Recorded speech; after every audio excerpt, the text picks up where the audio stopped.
जादुई पेंसिल की कहानी। बहुत समय पहले की बात है। एक छोटे से गांव में रवि नाम का एक लड़का रहता था। वह बहुत गरीब था, लेकिन उसका मन बहुत ही सरल और साफ था। रवि को चित्र बनाना बहुत पसंद था, लेकिन उसके पास अच्छे चित्र बनाने के लिए साधन नहीं थे। वह स्कूल के पुराने टूटे पेंसिल के टुकड़े से किसी तरह काम चला रहा था। एक दिन जब रवि स्कूल से लौट रहा था, उसे रास्ते में एक बूढ़े बाबा मिले।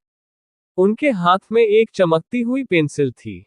बाबा ने रवि की मासूमियत और उसके हाथों में पेंसिल को देखने का प्यार महसूस किया।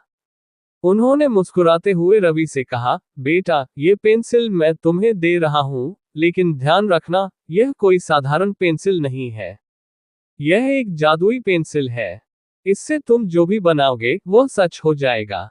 रवि ने हैरानी से बाबा की बात सुनी और पेंसिल को बड़े ध्यान से हाथ में लिया। उसे यकीन नहीं हो रहा था कि ऐसी कोई चीज हो सकती है। उसने बाबा का धन्यवाद किया और घर की ओर चल पड़ा।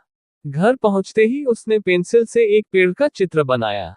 जैसे ही उसने चित्र पूरा किया, उसके सामने एक असली पेड़ उगाया। रवि खुशी से झूम उठा। अब वह समझ गया था कि यह सचमुच एक जादुई पेंसिल है।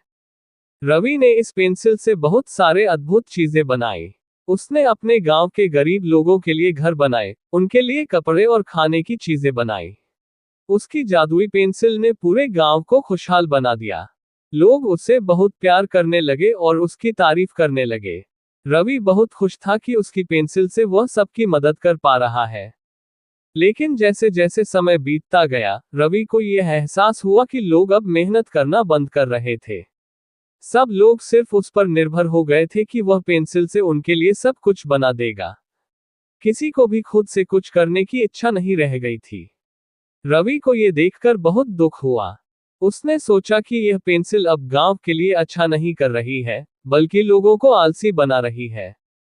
उसने जादुई पेंसिल को वापस उसी बूढ़े बाबा को लौटाने का निश्चय किया, ताकि लोग फिर से मेहनत करना सीखें और अपने जीवन को खुद सुधारें।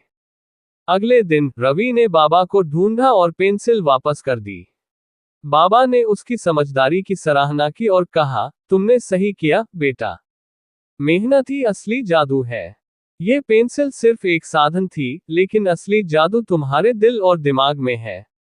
रवि ने उस दिन से मेहनत करने की ठानी और अपनी कला से ही गांव की सेवा करता रहा। गांव के लोग भी फिर से मेहनत करने लगे और सभी खुशहाल हो गए। इस तरह रवि ने सच्चाई समझी कि जादू किसी चीज में नहीं, बल्कि हमारे खुद के प्रयासों में होता है।